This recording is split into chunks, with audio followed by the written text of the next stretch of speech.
Bien, continuamos con esquizofrenia y el tratamiento farmacológico de la página 35. El primer factor a tener en cuenta para el uso de psicofármacos en el primer nivel es el prejuicio al que suele estar asociado su uso, explicar a la persona que consulta los motivos de una intervención farmacológica facilita la adherencia al tratamiento y sensibiliza a la persona hacia un enfoque donde los padecimientos psíquicos no sean excluidos ni generadores de exclusión. El segundo factor a tener en cuenta ante la posibilidad del uso de psicofármacos es la disponibilidad de los mismos.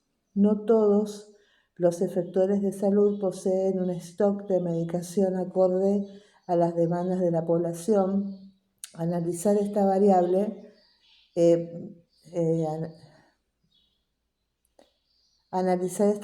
antes de cualquier prescripción resulta fundamental.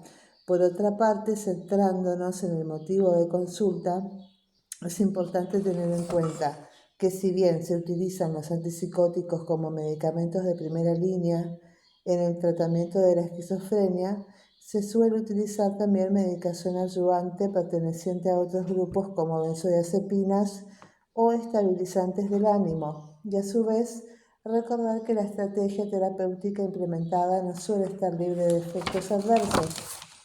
Hay diferentes clasificaciones de antipsicóticos, pero las más ampliamente aceptada es la que distingue típicos de atípicos y en función de su perfil de seguridad y su eficacia sobre los síntomas negativos de la esquizofrenia.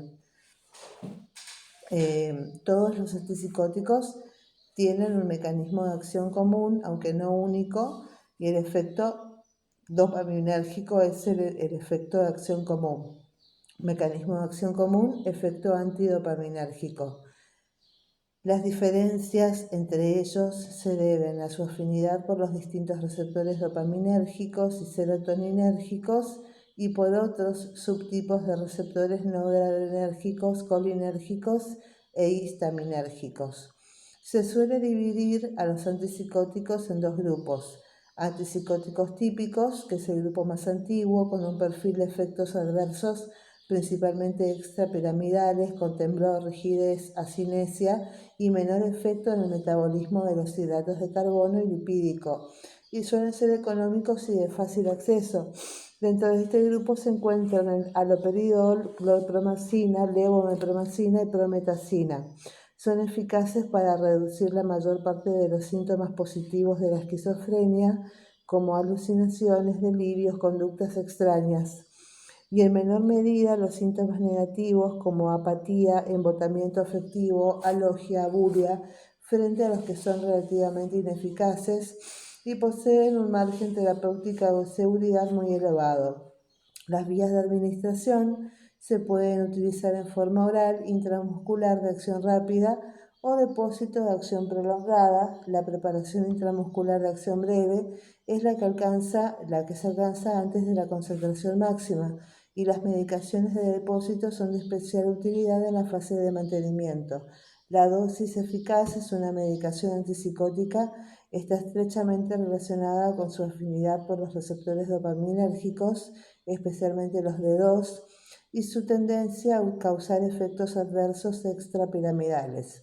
También tenemos los antipsicóticos atípicos, que es un grupo relativamente más moderno con respecto al anterior, presenta menor incidencia de efectos adversos extrapiramidales, con mayor incidencia de efectos metabólicos, con hiperglucemia y alteración del perfil lipídico. Son eficaces para los síntomas positivos y negativos de la esquizofrenia de mayor costo económico, y los más utilizados son la risperidona, la olanzapina y la quetiapina. Y además se encuentra disponible la clozapina, que requiere controles periódicos de hemogramas. De no estar disponibles los medios para realizarlos, se desaconseja su uso, dado que la clozapina es un antipsicótico que se utiliza en esquizofrenia resistente y otros cuadros clínicos de difícil manejo, y no debería iniciarse tratamientos con este agente en el primer nivel de atención. Distinto es el caso del seguimiento de pacientes ya tratados con clozapina, y que se encuentren estabilizados en fase de mantenimiento, los cuales, de contarse con los medios para realizar los controles periódicos con hemogramas, pueden realizar seguimiento como cualquier paciente en el primer nivel de atención. Las vías de administración: existen presentaciones para la vía oral, intramuscular y de depósito, siendo estas últimas dos de elevado costo económico. Los antipsicóticos atípicos han reemplazado en la práctica clínica actual a los convencionales. Sin embargo, no deben olvidarse su perfil de reacciones adversas, que la evidencia científica no siempre demuestra su superioridad y su mayor costo, dado que uno de los principales efectos adversos de la clozapina es la agranulocitosis. Se creó un programa de monitoreo para su uso, previa firma de consentimiento informado, y el usuario deberá cumplir con el control hematológico semanal si se encuentra dentro del periodo inicial del tratamiento, que son las primeras 18 semanas, o mensual a partir de finalizada esa primera fase. Los controles mensuales continuarán hasta un mes después de haber terminado la terapia con clozapina, y para más información hay una web. Los efectos adversos de los medicamentos antipsicóticos.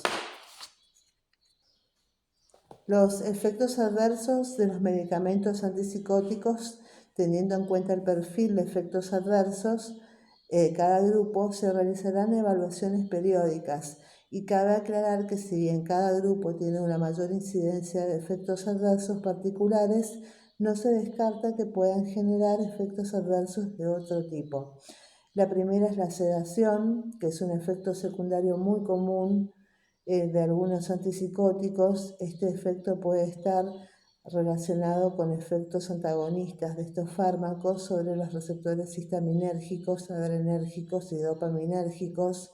La sedación es más pronunciada en las fases iniciales de tratamiento, ya que con la administración continuada de estos fármacos, la mayoría de los pacientes desarrolla cierta tolerancia a los efectos sedantes, y en el caso inicial del tratamiento tengan alguna ventaja terapéutica. En el caso de los pacientes agitados, es posible que los efectos sedantes de estos fármacos en la fase inicial del tratamiento tengan alguna ventaja terapéutica. La sedación persistente, como la somnolencia diurna y pasar más horas durmiendo, pueden interferir con la función social, recreativa y laboral de las personas. La reducción de la dosis diaria, la consolidación de dosis separadas en una dosis nocturna, o el cambio a un fármaco antipsicótico menos sedante puede ser eficaz para reducir la gravedad de la sedación. Los efectos extrapiramidales agudos son signos y síntomas que aparecen durante los primeros días y semanas de la administración de medicamentos antipsicóticos. Son dependientes de las dosis y reversibles si se reduce la dosis del fármaco o se interrumpe por completo su administración, que son rigidez, temblores, acinesia, bradicinesia, distonía aguda y acaticia. La distonía aguda es la contracción espástica de grupos musculares aislados. Las reacciones distónicas se dan en un 10% de los pacientes que inician tratamiento. Los efectos secundarios extrapiramidales constituyen, junto con la falta de respuesta, los principales factores limitantes de los tratamientos antipsicóticos. Los factores de riesgo son la juventud del paciente, sexo masculino, el empleo de medicaciones de alta potencia de bloqueo de receptores dopaminérgicos como el haloperidol, la trifluperacina, las dosis altas y la administración intramuscular. Se produce con frecuencia después de las primeras dosis de medicación y en un 90% de los 3 primeros días. Puede afectar a diversas regiones del cuerpo, pero aquejan con mayor frecuencia los músculos del cuello, la laringe, los ojos y el torso, y responde rápidamente a la administración de medicación anticolinérgica o antihistamínica. Con respecto a la acaticia, es la agitación somática que se manifiesta en forma subjetiva y objetiva en un 30%, de los pacientes tratados con antipsicóticos de primera generación o clásicos o típicos, los cuales pueden ser de alta o baja potencia, y antipsicóticos de segunda generación. Los pacientes suelen referir una sensación interna de agitación y una necesidad irresistible de mover diversas partes del cuerpo. Después tenemos el síndrome neuroléptico maligno, que es un efecto adverso caracterizado por rigidez, hipertermia e inestabilidad del sistema nervioso autónomo, incluidas la hipertensión y la taquicardia.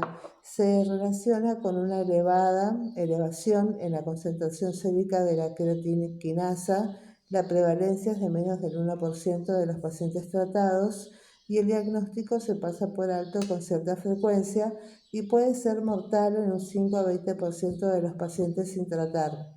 Su inicio puede ser repentino, a menudo en la primera semana o tras haber aumentado las dosis.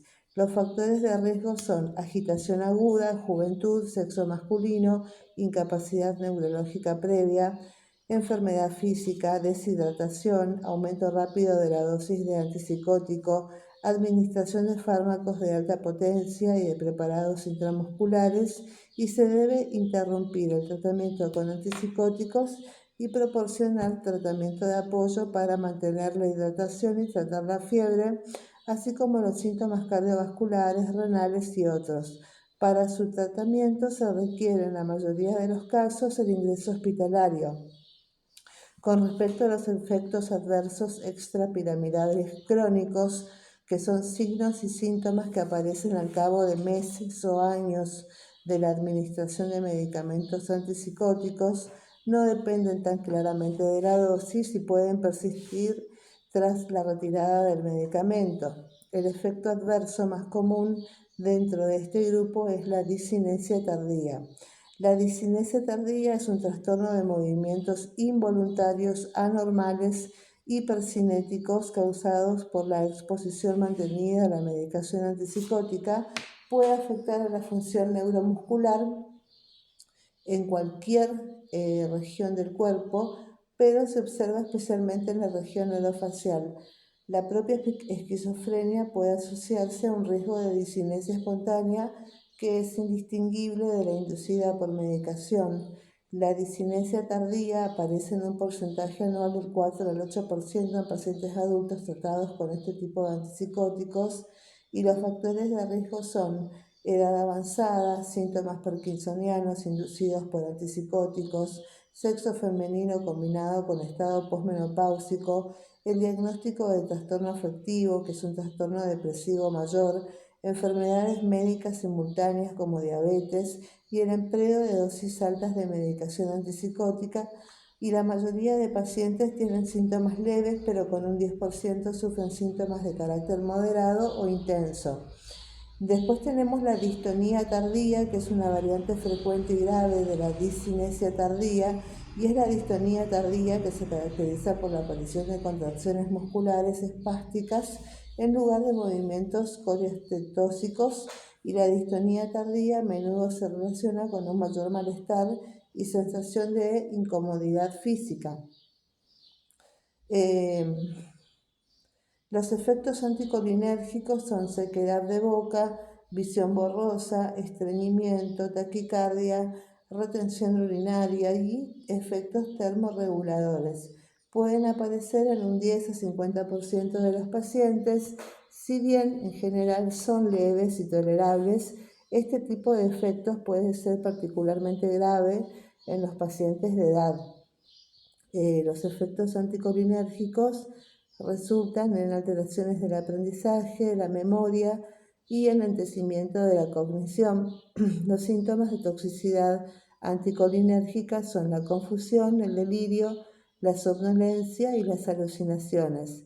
Después también tenemos las convulsiones, que pueden reducir el umbral de convulsión y originar la aparición de convulsiones tónico-clónicas generalizadas como la levomepromacina, la clorpromacina, etc.